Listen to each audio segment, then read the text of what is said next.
I just want to say that Dr. Goolsby has been such a blessing to the community. For those of you that know him, you know this. And for those of you that don't know him, you're going to find that out this weekend. So I don't want to take any more time. Without further ado, we just want to go ahead and pass it on to Dr. Grady Goolsby.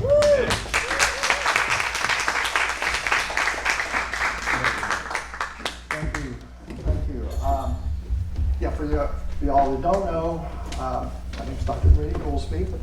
I want to just thank the Shiloh group, the Shiloh Ministry, for inviting me to speak at this event. It's an honor and a pleasure, and I hope I do challenge you tonight. I hope I do. I don't want to make you uncomfortable per se, but make you think a little bit of some things if you haven't heard or those kind of things. That's what we're doing. We're trying to move on. We're trying to stay on the cutting edge of things, and some of these things. Anytime you're a pioneer, and pioneer gets a lot of arrows, right? Mm-hmm. So we take them gladly. That's I probably wouldn't know what to do if I wasn't getting that kind of stuff, but that's all right. So let me start out by giving just a little background of who I am, what I do, where I came from to get to the place where I am today. All right, I started out way back, of course, in college. I've been in practice over 40 years now. And I started out I wanted to be a veterinarian, okay, because my father said, I always wanted to be a veterinarian. And we had a small ranch down in Southwest Florida, so we always were dealing with animals and cows and dealing with them, and we were kind of doing veterinarian medicine on the side ourselves. So I thought, yeah, that would be a good thing to do. And so I started going in. I got into the pre-vet program in college and started going through that. And then I found out that, well, first of all, there was no veterinary school in the state of Florida at that time, number one. Number two, so you either had to go out of state to Auburn University or Ohio State. Auburn was only taking 25 students a year, and Ohio State was taking 9. And I knew people that had a lot better grades than I made good grades, but I knew people that were making better grades than me that were not getting into these schools. So I'm going like, this is like a dead end. We're not going anywhere here. But again, God, most of you know how God works. He's going like, no, you don't need to go that direction anyway. So my father down in Arcadia, Florida, is where we had our little ranch, and he was going to a chiropractor down there, and he asked me one day, I was in college, and he's going like, yeah, what are you going to do with your life? And I go, well, I want to be a veterinarian, and but that's fallen through, so I don't know, like most college kids, I don't know, what we're going to do. So he says, why don't you come and follow me around for about a week and watch what I do? So I said, yeah, okay, I'll do that. So of course it was a time meant for that, because I said, that's what I wanted to do. That's what I want to do. So I enrolled, got through the pre-med stuff, went to chiropractic college, came out, got started in practice, and from there, I always had a hankering or just wanting to get into nutrition, because I just inherently knew, probably because my mother, every time I got a sniffly nose, went to the pediatrician and I got a shot of penicillin, okay? And I'm going like, God, I hate this. And it's like, and then we started learning. I remember the first thing we learned about was vitamin C. That might help you, keep you from getting colds and things. So that kind of triggered something in me. And so I started a trek of looking this different thing, tons of seminars, training, all kinds of things. Some things were good, some things were not good. But it eventually honed down to one of the things that got me kind of really going in the direction is for 7 years I worked in what we call a metabolic clinic, is what we call it today. It was with a medical doctor that was doing, I don't know, some of you might remember when they used to do IV chelation therapy for blocked arteries. And that's what we did. We did that therapy. I worked with him for 7 years. And I did all of his physical examinations. This is on the side of what I had in my own practice. So on the side, I was doing his physical exams with all of his new patients, and I was doing his nutritional counseling because they were big in nutrition. And they had another doctor. He wasn't a medical doctor, he was actually a PhD, but he really had a lot of information, or he was really schooled in nutrition. And he said, have you ever heard of this guy named Dr. Versandal? Which I'll tell you who he is in a minute. And I said, yeah, I've seen him. I've seen some advertisements for some of the seminars he did. He says, you should really look into this. I go, no, I know he's into muscle testing and this, and I'm scientific, okay? We don't do that kind of stuff. You know, although I could do it, I saw it when I was in college. It was literally underground because the class I went to was in a basement in the dormitory I lived in. And I did all the, you know, and I could do it, but our school frowned on it. So I kind of went with the school. And, then here we are 12 years later, and this Dr. Baker said, hey, I'll pay for you, I'll buy you the book if you'll go to this thing with me.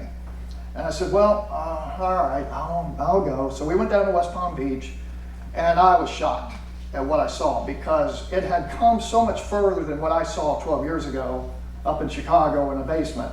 You know, this little seminar thing I went to.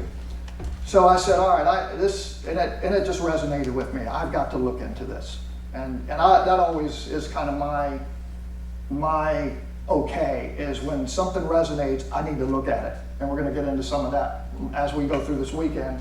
We're going to see where God has moved me in these areas. So I took a year with different patients, families, and I researched this. I flew all over the country. I went to the West Coast, I went to LA, I went to New York, New Jersey, going to different classes to either prove or disprove this thing, what's going on, okay? And what I began to see was, number one, it worked. Number two, it was an amazing tool to have in my toolbox.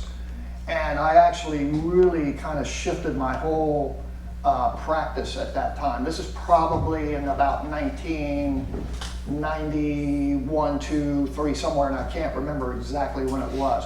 And then I went for full bore into CRA, still doing chiropractic, and learning nutrition, going to, I don't know how many classes and seminars and things we went through for all of these years, and have really been able to be blessed to help a lot of people that I would have never been able to help, you know, so it was, that was an amazing journey. And then now, swing forward to about 3 years ago, you know, we've kind of been doing that all along, and then all of a sudden some of these new things started showing up on the radar. One of them was what we call the codes: motion code, belief code, body code, which Rochelle's going to be talking tomorrow about that. Okay, we again investigated that, looked into it, because we all know that emotional health affects us. So she's going to get into that full bore tomorrow. That's her bailiwick, and she's excellent at it. And then we have Charla, some of you know Charla, and she's very, very good as well. So they kind of handle that part of that in my office now. So then we go like, okay, I think we got it now. All right, and then, nope, here comes another thing. So we're introduced a little deeper into the bioenergetic world, which some of you know, we're going to know what I'm talking about, but there's a machine now that we're using called a KES4 machine, which is a deeper dive into the system bioenergetically that shows us some underlying things, and I'm going to set the theme for that here in a minute. Some underlying things that we cannot see even with CRA. So it's very good. And tomorrow we're going to be doing some demonstrations of all of these modalities that we're talking about. So you'll have a real good vision of what and how and then how we put all that together. So we started looking into that because I've been anti-machine through most of my career. I mean, I have people all the time, to get this machine, you need to get this, you need to do that. You know, I'm going like that. Really, most of them they weren't doing any more than I could do with CRA. Okay, so I kind of blew them off. But when I saw the KES machine, and you know, we'll get into that a little bit more tomorrow, but when I saw that, I said, again, I got to look into this. We got to research this. So I'm a skeptic. Okay, I guess at heart when it comes to medical stuff, I'm a skeptic. You know, and I'm going like, because you guys get stuff in the mail probably all the time. Oh, this will cure this will do that. You know, I hear that from a professional side. I get it even bigger, you know, much more prevalent. And it's almost annoying. You know, I get 4 or 5 things a week. You know, oh, you got to do this. You got to look at this, do this. And so I really test things. I'm not in it for the money. I don't do it just to, you know, have another modality that'll make you money, because that's where a lot of them come at. Oh, we can add another $1,000 a week to your practice, or we can do this. You know, I want to help people. That's my heart. And now beyond that, I want to teach people. Okay, and that's what we're going to get into, because one of the things that, in fact, we'll just go ahead and swing into it now. Let me see where I'm at on this here.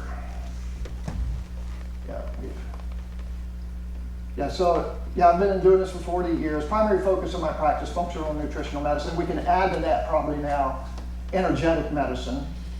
So the conference vision, I'm going to read it. We have it there, but I'm going to read this because I want to make sure I don't want to mess it up, for one thing. So tonight I want to cover, or we're going to uncover the practical tools to empower you, says it on there, empower you to recover your health, maintain it, and age well. Okay, because we're all aging, all right, and some are going to age, you know, some people age well, some people don't. My real goal for myself, and I would really like to make it a goal for everyone, is, you know, the story of Moses in the Bible. He went strong, he was never sick, he went strong, and then when he was done, he was done. That's what I want to do. I don't want to spend the last 10 years of my life dying of something. Okay? Amen? You know, and that's what inspired me. And so aging well, and I'll just stop there a minute. I do have a book called Aging Well that I wrote back in 2019. And that has a lot to do with how to age well, obviously, but through, and that has a lot to do with intermittent fasting and eating properly, which we're going to get into here in just a minute of what all that looks like, because there's tons of, that goes all over the place, right? So, so that's what we want to, I want to cover that tonight, and we'll get into that in a minute.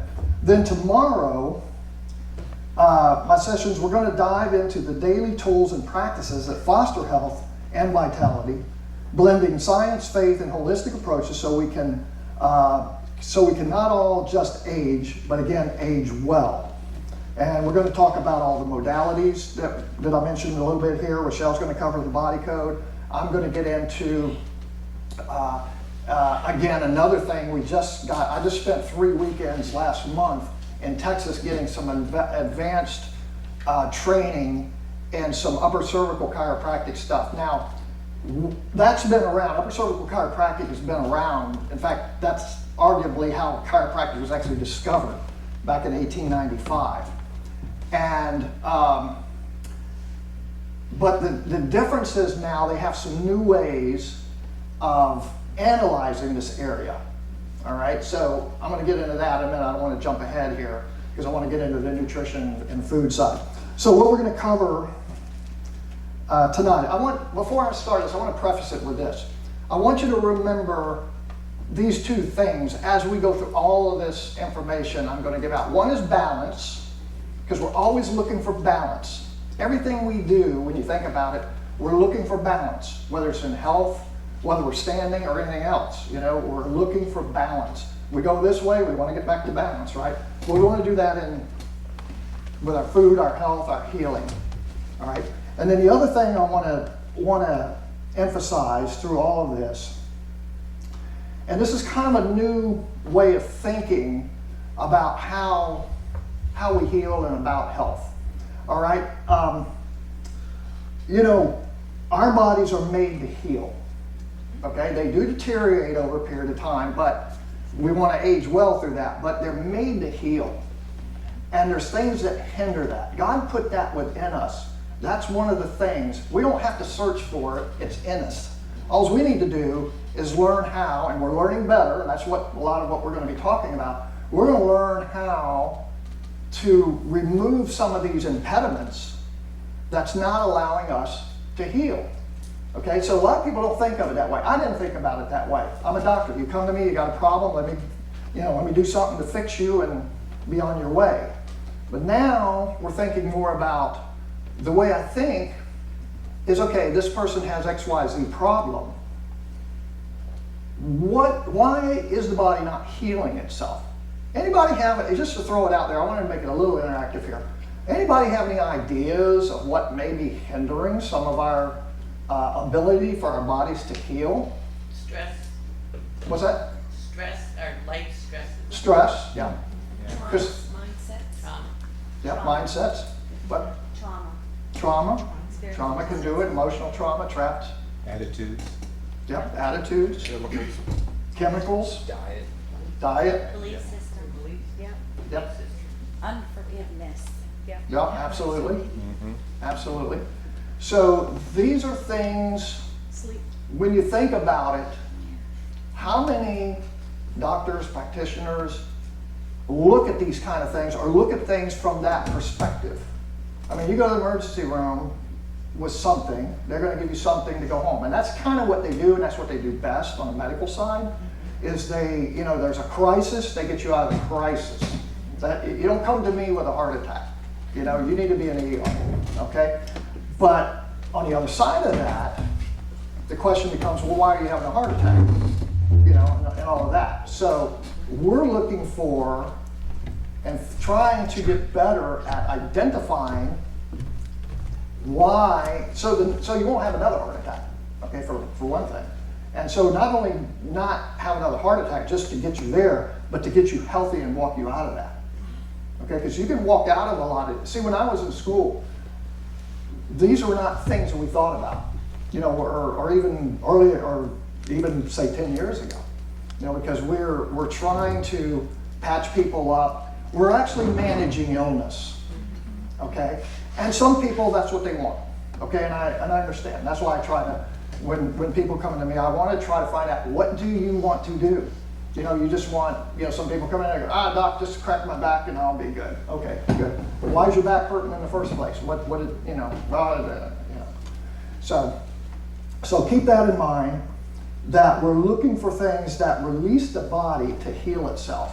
And we got better modalities that we can get into this now, and we're getting better. Do we have all the answers? No. They keep coming.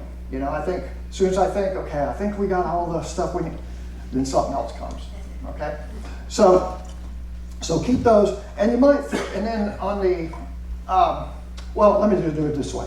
So, all right, we're going to talk, let's talk first. I'm going to talk three things tonight. First one is nutrition, eating, that kind of thing. We're going to get into that. Then I'm going to get into, again, this word balance. We're going to get into energy balance, okay? Because we know that, again, if your energy's not balanced, probably everybody in here could use a little more energy. But we're going to look at why we don't have the energy. Why is the body not energetically balanced? And what can we do? How can we find that? How can we identify it? And how can we improve it? So that, again, because if the energy's not right, you're not going to heal good. All right? And then the other thing we're going to talk about is proper messaging that goes on in the body through the nervous system, and not only the nervous system, but the acupuncture meridians. And also now we know from the latest science that energy, information is actually transmitted through our fluids in our body, through things that they call photons, okay, which photons are like light. And who do we know is the light, right? Okay, so that's, some of this stuff is like, ooh, that makes sense, So let's talk about food first. Let me see if we got a slide on this.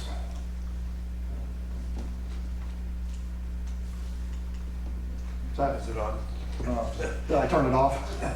I might have hit this It is goes button. off automatically. Oh, no.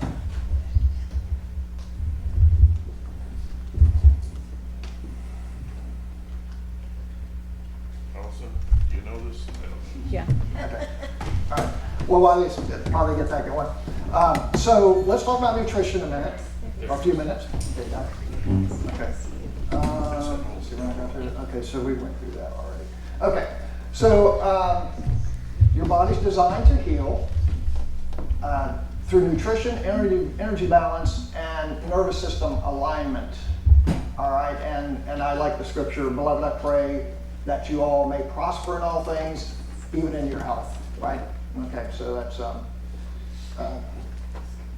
scoot back over. Okay. All right. Okay. So nutrition. So we get our nutrition basically probably pretty much two ways, right? We eat, and some of us probably take some form of nutritional supplementation, right? Why do we take supplements? Why do we need supplements? Soil depletion for whatever we're missing. For whatever we're missing. So what if, yes? From soil depletion, because then we're not getting the nutrients anymore. Right. That was my next point. I was going to go. So why are things deficient? You know, what's going on there? So I think a lot of people understand that our foods are not really very good. Right? They're not very good. The soil's been depleted.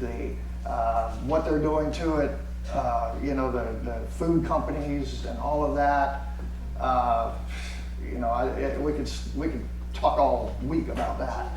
You know, so there's some problems there.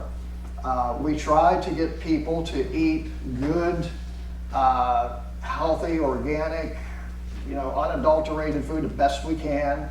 In Florida, it's a little tougher. Out in California, they have a lot more stuff like that. It's a little bit better that way. But even that, we're finding out that a lot of the organic stuff is actually contaminated. They call it organic, but it's been pollinated, right? Yeah. So that's not too good. So I did a conference, not this past summer, but last summer. And it was an online conference, thank God, because I didn't have to travel all over the country to get this done. And there was about 40 doctors that spoke at this conference. And it was about a week long. And from every persuasion of doctor you can think of. There was medical doctors, neurologists, cardiologists, psychiatrists, psychologists, chiropractors, acupuncturists. You name it, there was probably somebody that was speaking of that discipline. And what the conclusion was, because these are guys that know what they're doing. These guys and women that know what's going on. They know what they're doing. Okay, they've done the research. They've done the work. All right, they know. They're bought out of the traditional medical world. So the conclusion was from just about every one of those doctors that spoke at this thing was they were finding that the healthiest people on the planet were eating either somewhere in the range of keto to all the way over to maybe even carnivore diet. Okay? So I don't advocate one or the other or whatever. I tell people to find what works for them. There's always a combination. But the underlying the underlying theme of both of those is that there is very low to no carbohydrates. All right. Now, when I was in school, it was the other way. Oh, if you eat fatty red meat, you're going to die of heart disease. You're going to have clogged arteries and all that. That's all been totally debunked. That's not the truth. In fact, it's actually arguably the healthiest way to eat, and it's actually pretty clean because cows. Most of you know that cows are ruminants, right? So the food they eat, even though the food might be not so good, the grains and stuff that they eat, but by the time it goes through these 5 processes, they have 5 stomachs. That's what I do. They have 5 stomachs, and by the time they go through those 5 stomachs, when the nutrition gets to the flesh, it's pretty clean. It's pretty clean. Now there's some studies going on with that. The preliminary stuff is saying that that's true. Okay, now we need more studies. So I tell people that. I say this is what it looks like it is, and so you can do with that what you want, because I don't want to say anything that's not, been totally researched in that regard. But anecdotally, we see some of our best improvement in people, either the ones I've treated and people that are, you read them all over online, some of the worst conditions that are responding to nothing else respond when they get totally off of anything but meat. Now, why is that? Anybody have any idea why would eating just meat? And again, I'm not saying you should or shouldn't. That's going to be up to you. That's how our ancestors ate. That's true. That is one of them. One of the historically, that's true. Now, this is going to bring up another word that I want y'all to remember through this next couple of days, is that inflammation. Inflammation. So what happens when we eat, let's say very low carb, whether it's carnivore, keto, what have you, we're in a very low inflammation range or category. And this is one of the things, this may be one of the biggest things that impedes our bodies from healing, is inflammation. Okay? So we're eating sugar. Well, here, let's do this. Give me some suggestions of what you think are inflammatory foods that we eat. Sugar. Okay, that's one of that's the carb. Carb. Yeah. Grains. Grains. Yep. Grains are very inflammatory. Potato. Fruits. Yeah. Fruit. Fruit. Yep. Fruit. What'd you say? Yeah.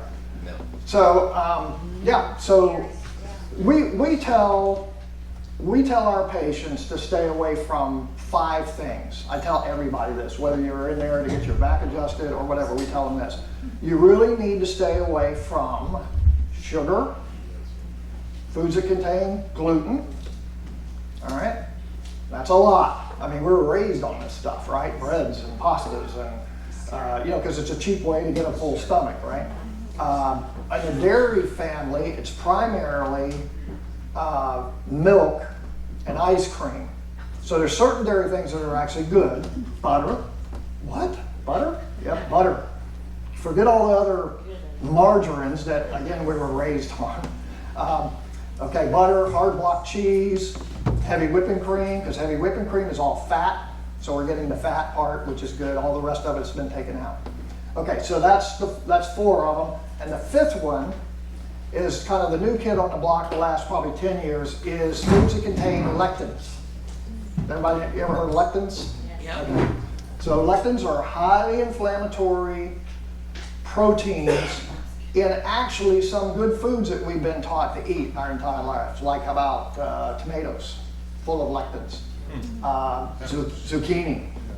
I used to live off this stuff. We grew this stuff, we had gardens of this stuff, eating this stuff, eating it, and then, So those are the 5 things we tell, and that's in my book, and I would encourage, for ones that don't have it, get the books, $10, it'll change your life, and it has changed a lot of life. By the way, I have 9 people in my practice that have lost 100 pounds, 100 pounds, just doing what's in that book.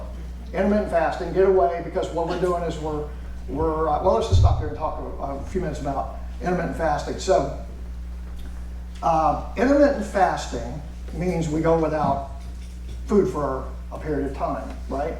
Fasting. All right, so intermittent fasting is, some people go like, oh my gosh, does that mean I can't eat for 5 days? No, that's not what intermittent fasting is. Intermittent fasting is, we start everybody out in what we call an 18-6 intermittent fasting diet. In other words, we eat within a 6-hour window, which is kind of like eating lunch and dinner. Okay, don't snack, give your body 18 hours to recoup, and then eat again. Now, what are we doing here? Most people think when you fast, you're doing it to decrease calories, calorie deprivation. And it's not calorie deprivation. What we're really after, and that's what I really get into in the book, is we're after controlling insulin. Okay? Every time we eat something, insulin goes up high, right? Because it's got to deal with the sugar get it into the, I think I keep hitting this button here. Oh, we're good, okay. I gotta watch the side buttons. Anyway, so so it's not about calorie deprivation, it's about managing insulin. So what disease are we always dealing with insulin? Anybody have any idea? Diabetes. Diabetes. Yeah. Right. Type 2 diabetes, not type 1. Type 1 is a different story. Type 2 diabetes, which comes from what they call what? Insulin resistance, because there's so much insulin being dumped into the body that the body can't do anything with it but back it up in the bloodstream, and you end up with high sugar in your blood. All right. The sugar that insulin is trying to drive the sugar into the cells. The cells get full of fat and sugar, and it puts the weight on you. That's why people, when they do the book, can lose 100 pounds, okay? Because it reverses that process where, and this was not taught in school, and it's still not taught in most medical realms. You know, you're a nurse, right? Yeah. So this is still not well known. They'd rather put you on metformin or all these things you watch on TV, and that, oh my God, it's just horrible.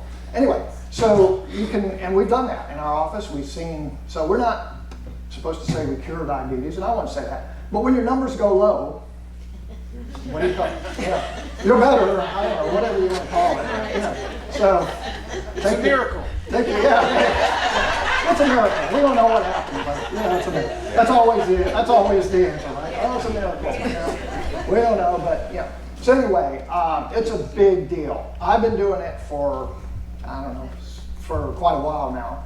I basically eat 2 meals a day, and I tell you, and then other people, then there's all different times from that. Okay, we have people that eat 1 meal a day.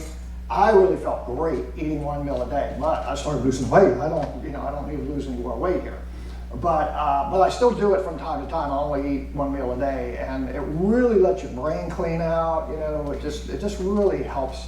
And you get into this situation called autophagy, where the autophagy is this big fancy word that means your body's like cleaning out the crud.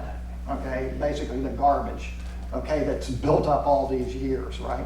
So that's intermittent fasting, and when you put that with good eating, that's a pretty good platform to start getting healthy with. All right, so eating good food, the best we can that way, but the main thing is the carbs because of the inflammation.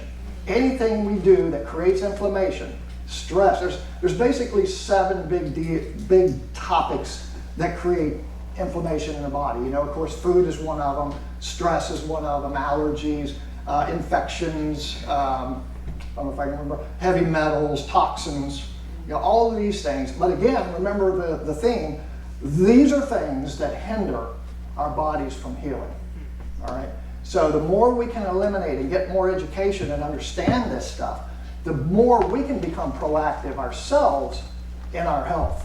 Because that's another thing about what we're going to talk about too, is that I would prefer that my patients, they come to me, I give them information, we help them through whatever issue it is that they're having, hopefully recover, back on a healthy direction, and then learn how to take care of yourself. And then, you know, through eating right, doing these things. And then if you have a tweak, you need something tweaked up, or you need something, you know, then we come in and we do that. You know, I know the patients and the doctors and the staff and everybody else hates to see people just over and over, and it's the same thing, and just da-da-da-da, and you know, and you're asking, well, did you do this? No. Did you do that? No. You know, and it's like, come on, let's, you know, so part of our job is to encourage people. You know, but I mean, a lot of people have some serious stuff, and it takes a while to get them through it. So there's all kinds of machinations to do with that. So in the nutrition realm, eating good, learning what we do, you know, that was one of my jobs, and I talk about this in the book too, that there's all the diets. Everybody, what diet's the best diet? Is it paleo? Is it carnivore? Is it, what's the Mediterranean. South Beach, Mediterranean? You know, all these diets, okay? And I came up with this saying, I think it was me, I may have read it somewhere, but that, and here's the deal. All diets work, but all diets fail. Okay? Right? How many have seen that? Right. Probably everybody, For right? sure. You get on it? For sure. Allison, don't tell her. Anyway, so why? Because most diets, by the word the implication of diet is there's kind of a time. How long do I do this? 3 months, 6 months? Okay, then, I lost 20, 30 pounds. Okay, now boom, I'm back into what I was doing before. And I talk about in the book, this really needs to become a lifestyle. And we got to have a mindset change that my health is more important than some of the things I like to eat and do all those things. So that's a lifestyle change. I mean, one of the saddest things is I have, like a mother will bring a child in, right? Let's say a child 4 or 5 years old, and they're sick and they got runny noses and they're sick all the time and on and on. And I go, well, you need to get them off sugar, you need to get off milk, you need to get them off. No. Well, I can't deprive them of their food, what we feed them. I go like that. What a mindset, right?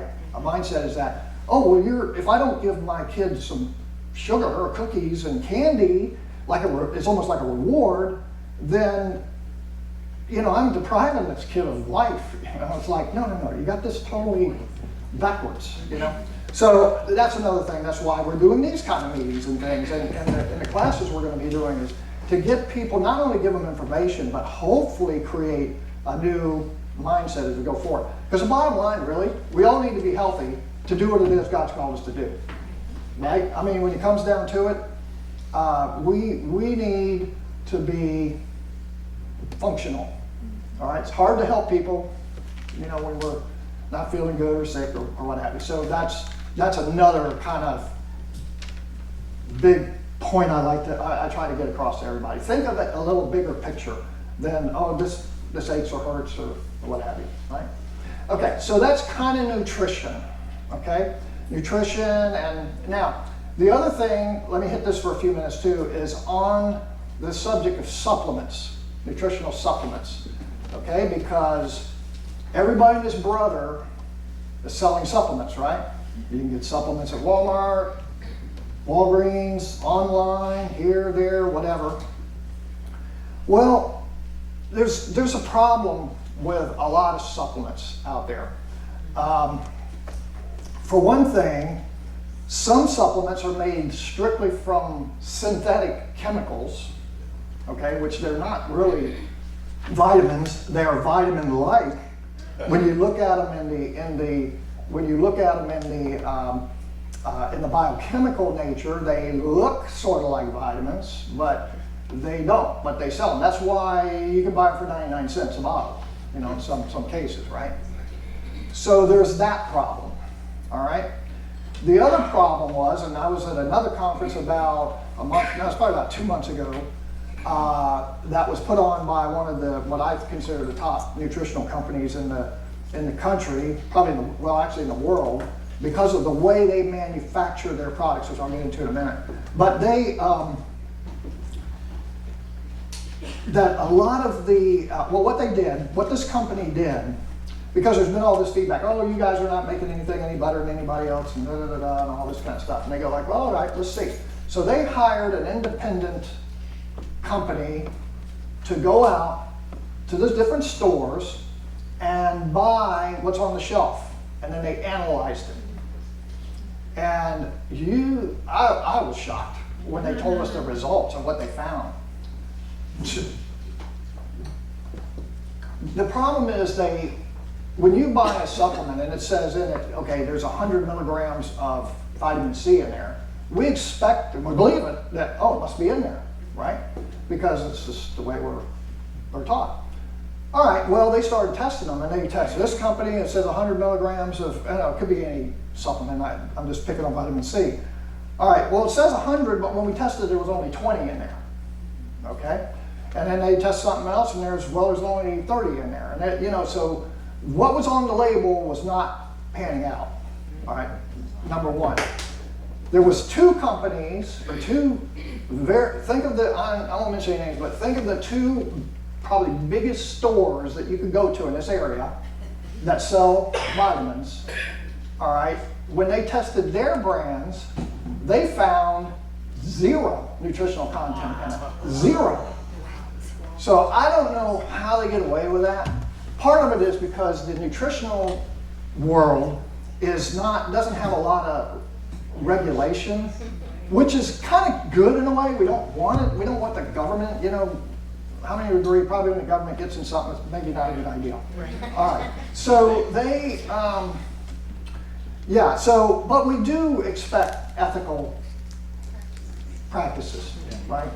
And so we got that to contend with. So what do we do about that? Well, we know we can go to companies that we know are doing the right thing. Okay, and the companies I use in my office, that's what they do, because I've been to their manufacturing plants. And I'll just use one of them's biotics research. What they do is they're testing stuff when they get it in the bulk. They test what it is, what's in it, what's that. If it's not in it, they send the whole batch back. They've quit getting anything from China because they were finding arsenic and all the stuff that was coming from China. So they cut that out. All right.